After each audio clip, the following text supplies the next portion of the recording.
Hi, my name is Josie Potter, and I'm going to be doing my second career profile presentation about being an adoption counselor.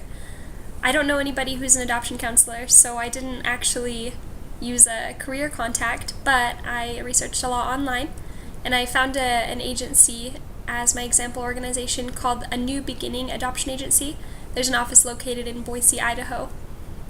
And the working environment at A New Beginning Adoption Agency, since there's only a handful of employees, it's very different from working at a large agency. But they're open Monday through Friday, 8 to 5, pretty standard, and they have a lunch break. So since there's only a couple of employees there, everybody has a really specific job. They have specific responsibilities, so I would imagine that it's pretty independent, and also, since it's small, they don't have a lot of flexibility because everybody's really important, but they also are probably pretty understanding and sympathetic toward their employees when special circumstances arise.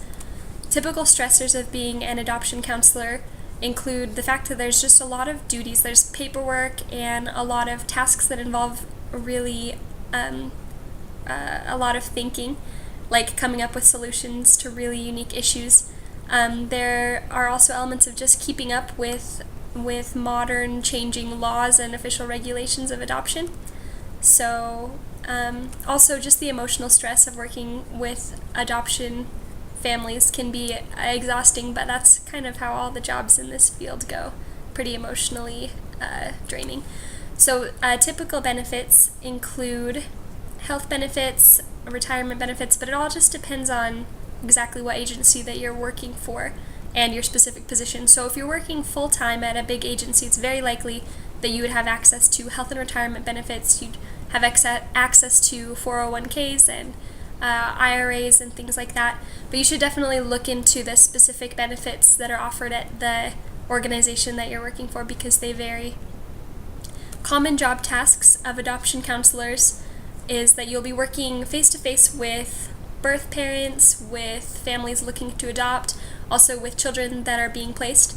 You are keeping records and making referrals for them to community resources that are available for them. You would be counseling and supporting, and it's just a really complicated process, adoption is, so there's a lot of things that you'd be doing to just help smooth that out with the families. And you'll be working with them not only in the months of the process, but also throughout their lives if they need you as a resource. And educational requirements of being an adoption counselor. I think this field is really applicable to the marriage and family field. It also uses social work degrees or psychology and counseling degrees, but you'd need at least a bachelor's degree, and some organizations require a master's degree.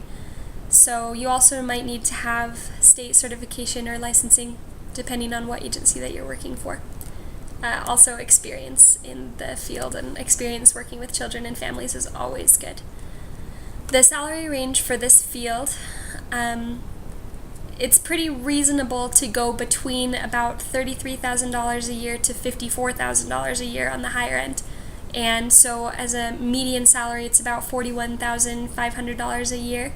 And that's for a full-time employee, and it depends on exactly where you're working and in the United States and just the agency that you work for. So make sure that you look around and research and find the best option available for you. And something else I think is nice about this career is that it's available all over. In every state they have adoption agencies, and adoption and foster care are going to be around for pretty much forever, so it's not like it's going to be a job that's just going to disappear. So that's pretty good job security, I think. And I found my information at everydaylife.globalpost.com. Told me a lot about what it's like being an adoption counselor. And I also looked into the LDS Family Services Adoption Agency and adoptanewbeginning.org. Also, I found the salary information at bis.gov, which tells about the money. So, bye.